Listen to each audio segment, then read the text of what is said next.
नमस्कार, नई परख पर आप सब लोगों का स्वागत है। हमारे साथ डॉक्टर ऋतुषामणि तिवारी हैं, जिनसे हम अंतर्राष्ट्रीय संबंधों के बारे में बातचीत करते हैं और हम इनसे समझने की कोशिश करते हैं कि अंतर्राष्ट्रीय स्तर पर जो भी घटनाक्रम चल रहे हैं, उन्हें हम किस रूप में समझें, उनका एक अकादमिक और थोड़े सरल शब्दों में एक अर्थ हम कैसे बनाएँ।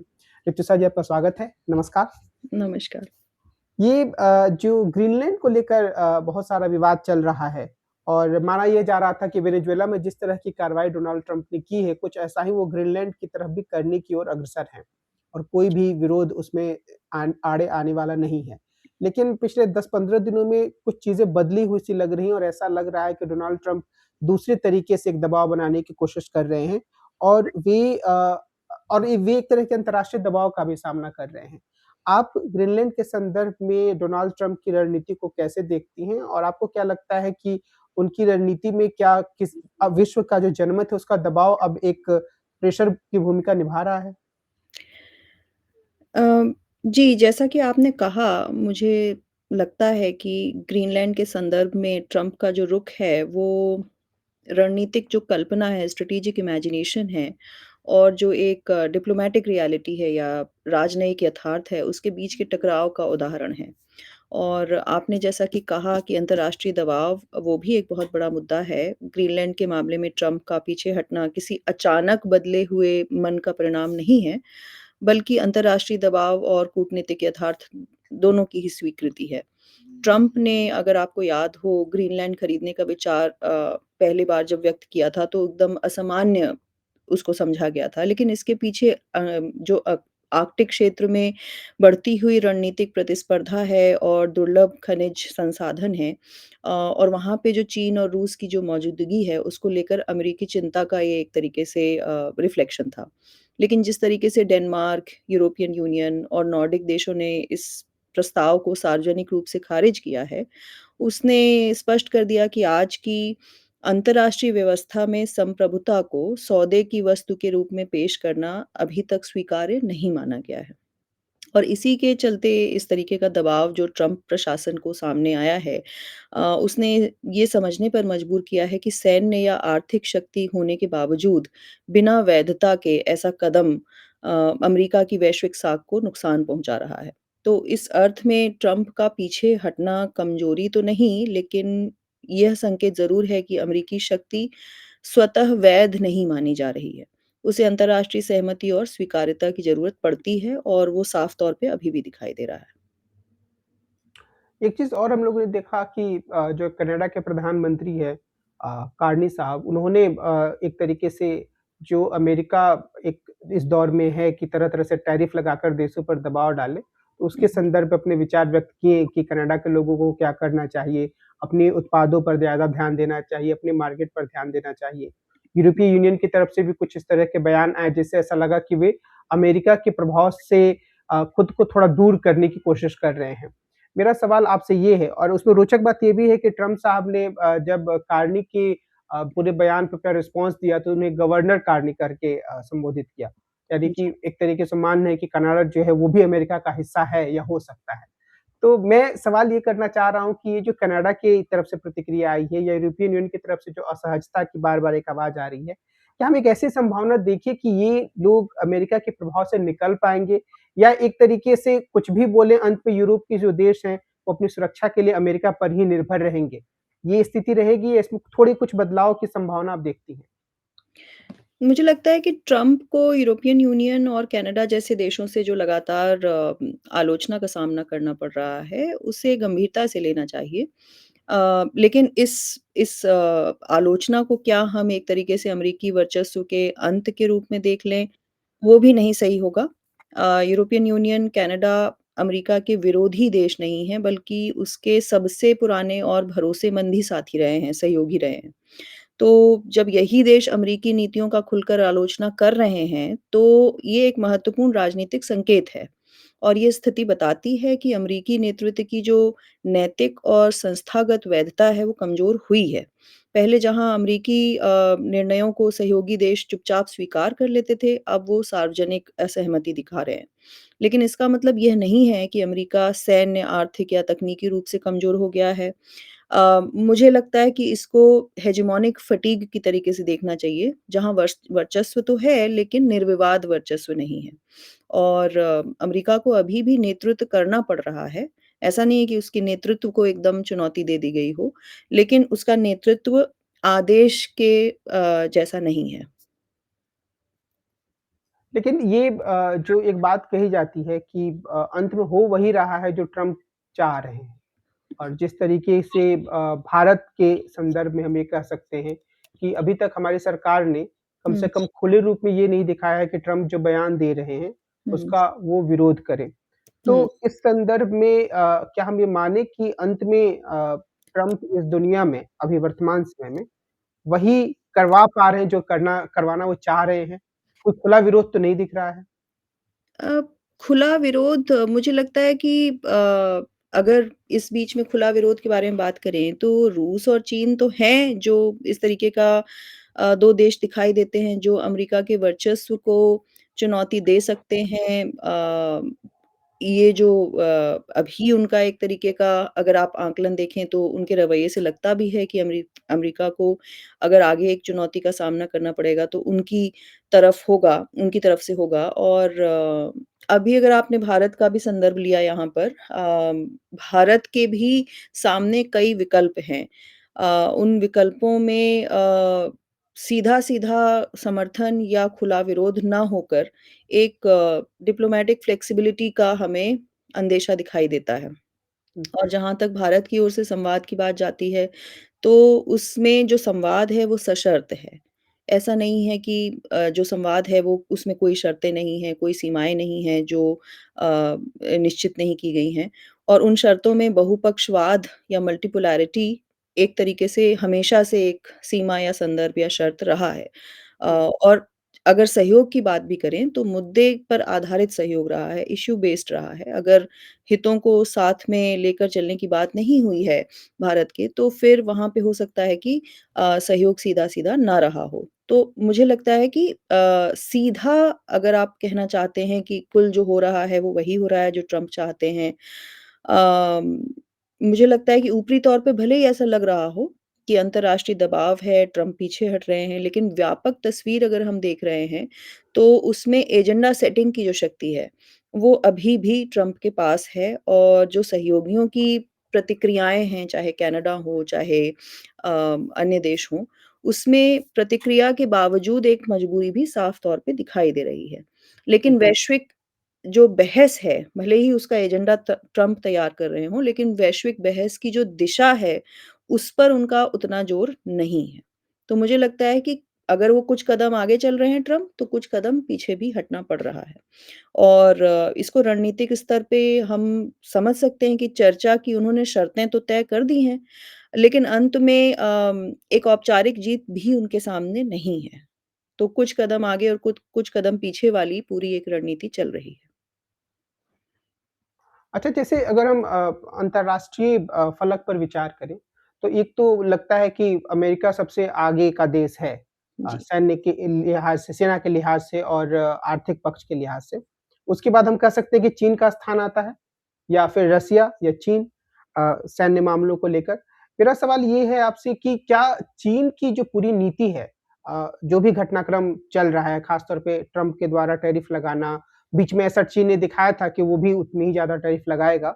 लेकिन मोटे तौर पर क्या वो इतनी आक्रामक लगती है कि हम ये कहें कि चीन जो है वो अमेरिका के सामने अगर कोई एक पोल बनता है, तो उसका नेतृत्व करने के लिए तैयार है?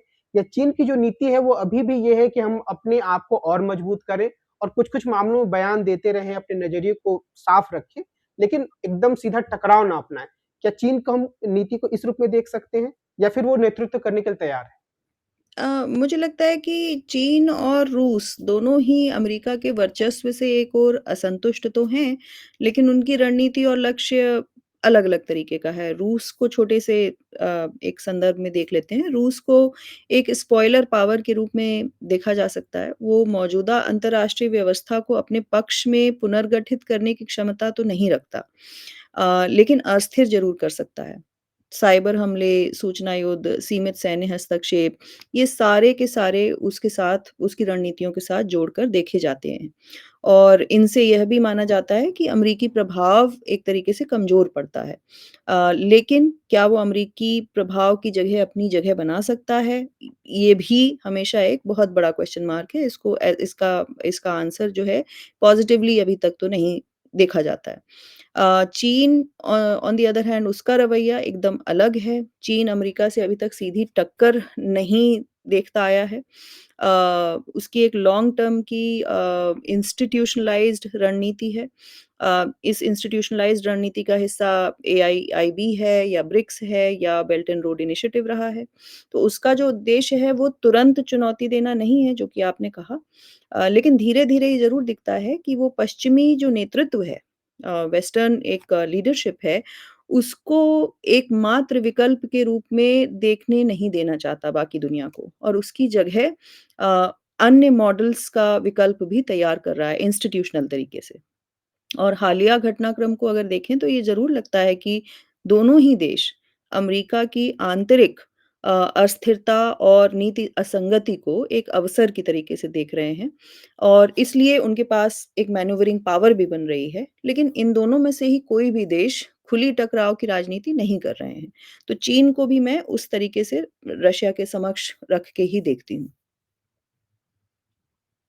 एक सवाल जो मेरे मन में आता है, जैसे आपसे पहले भी बात हुई है तो आप लगातार इस बात पर जोर देती रही हैं, कि जहाँ तक विदेश नीति का संबंध है उसे हमें निरंतरता में देखना चाहिए और सरकारों के बदलने से उसमें बहुत बदलाव ड्रास्टिक नहीं आया है या थोड़ा बहुत बदलाव हम मान सकते हैं। अगर मैं आपकी बातों को सही समझा हूँ तो, अगर इसका कोई और मायने था तो आप इसको ज़रूर क्लैरिफ़ाई करेंगी।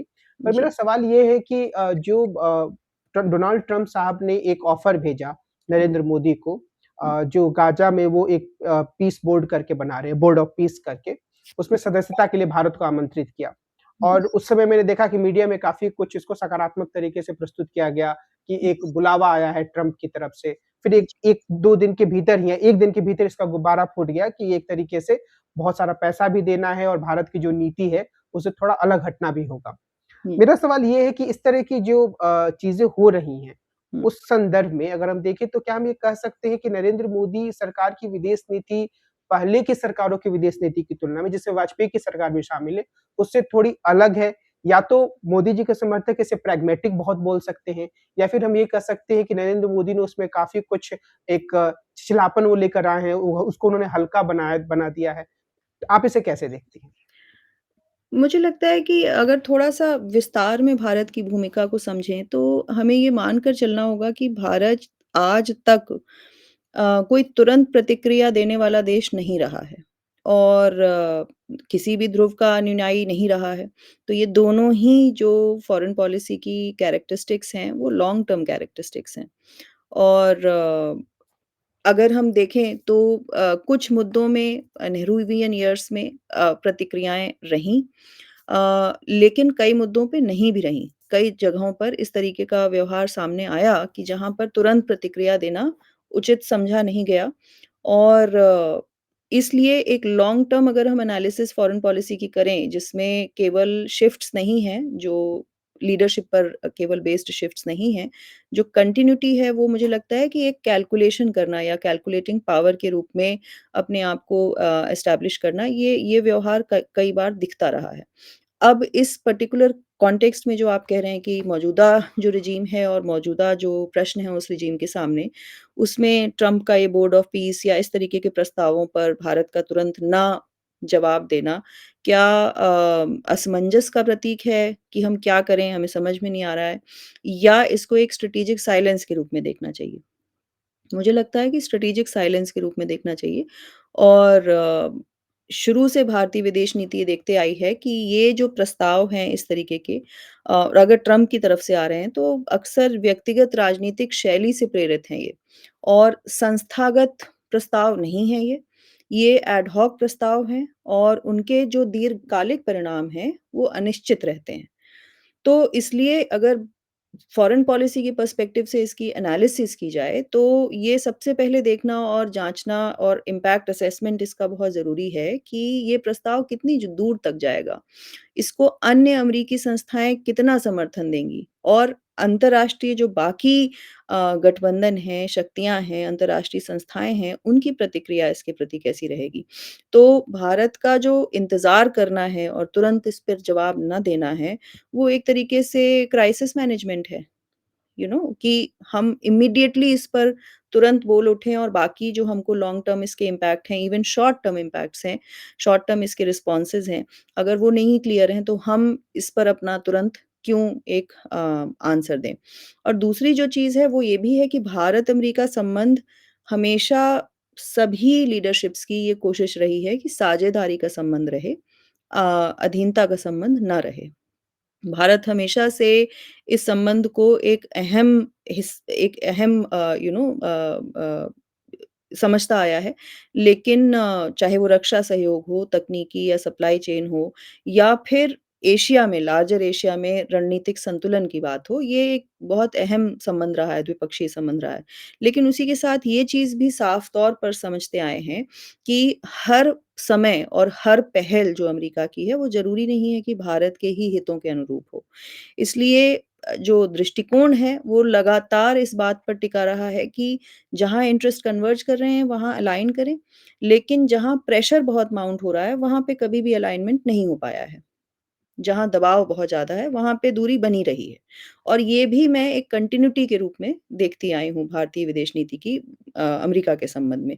तो मोदी जी हों या उनसे पहले अन्य प्रधानमंत्री भी रहे हों, वो अपने व्यक्तिगत प्रेफ़रेंसेस के चलते या राजनीतिक अपनी शैली के चलते इस कंटिन्यूटी को बहुत ज़्यादा चेंज किए हों, ऐसा नहीं हुआ है।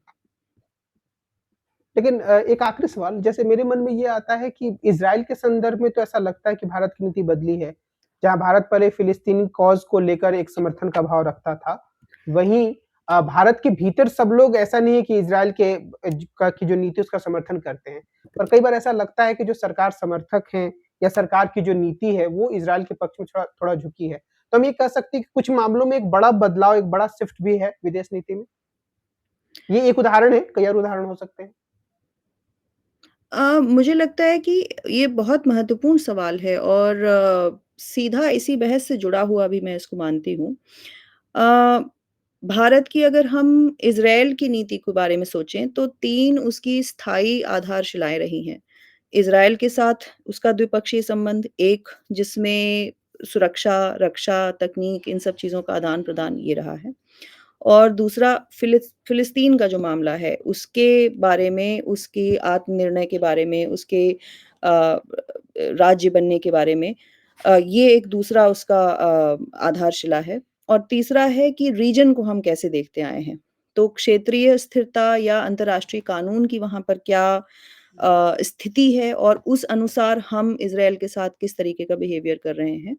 ये तीनों ही एक स्थायी आधारशिलाएँ रही हैं हमारे इज़राइल नीति की। और इनमें हम अगर देखें तो ना कांग्रेस कॉल काल में, ना यूपीए में, ना ही एनडीए के दौर में ये तीनों जो आधारशिलाएँ हैं, ये बदली नहीं हैं।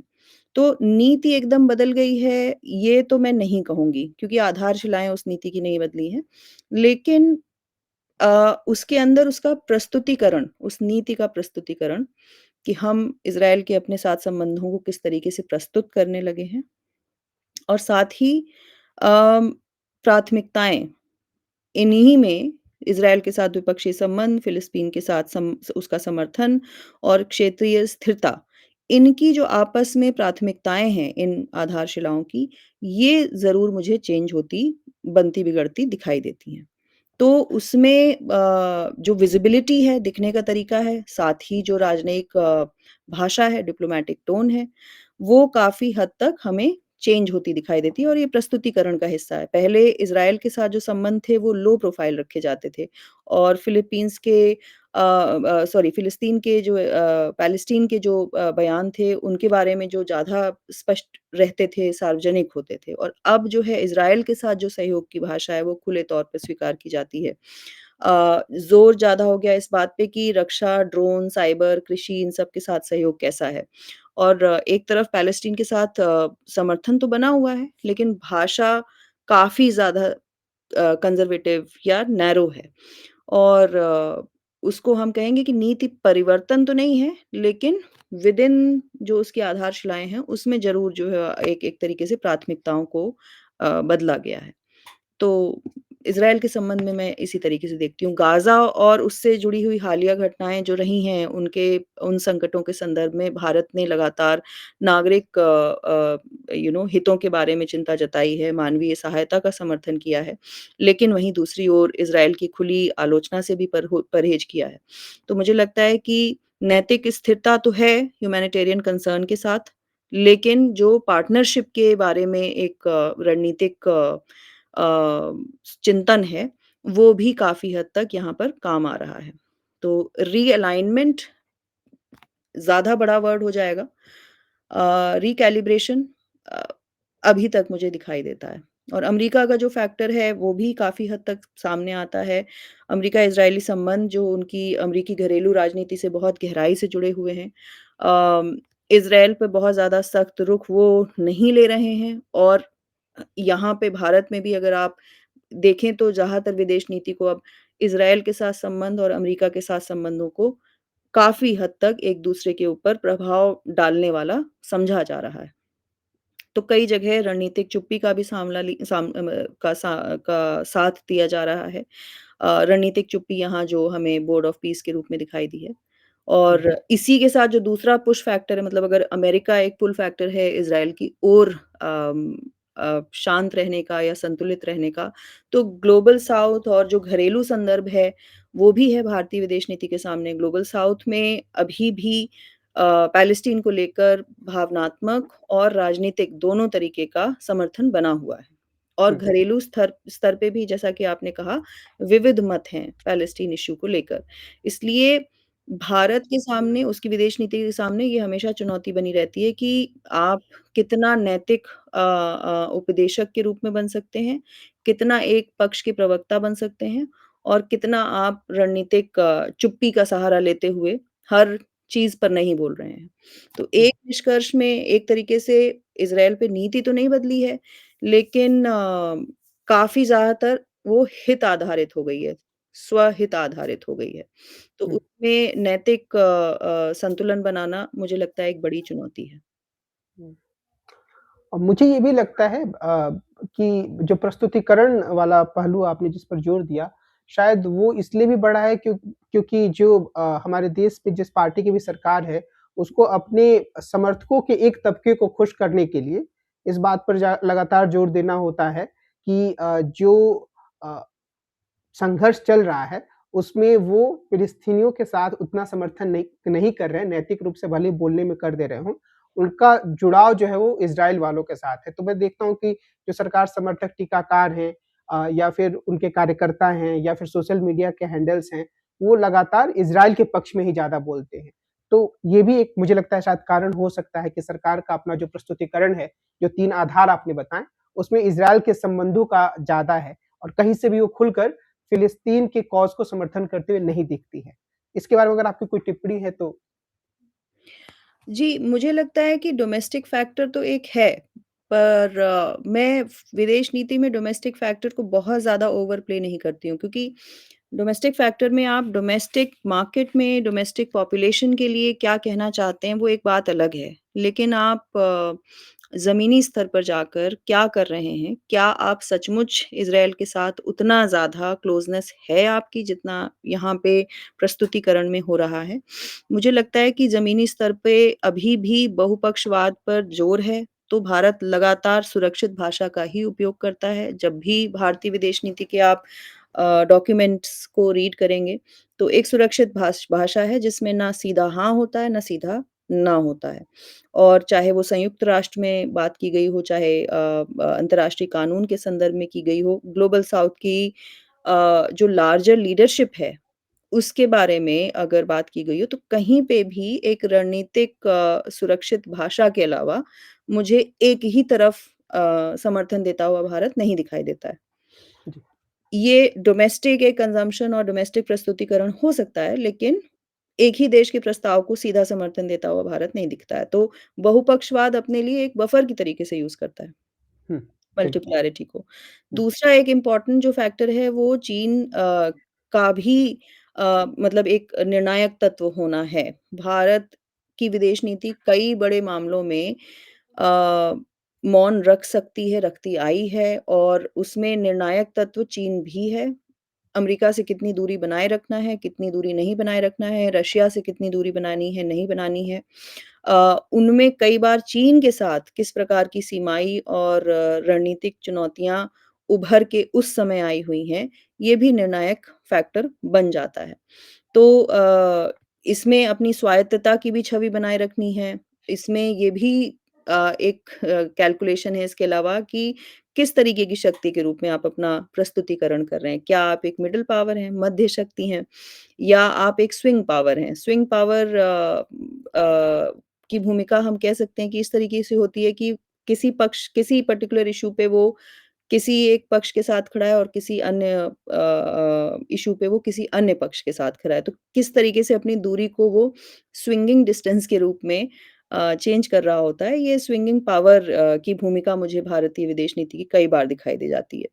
तो अंत में ओवरऑल अगर हम कहना चाहें, तो क्या एक अपनी लाइन और लेंथ भारतीय विदेश नीति ने तय कर रखी है? मुझे नहीं लगता कि वो है।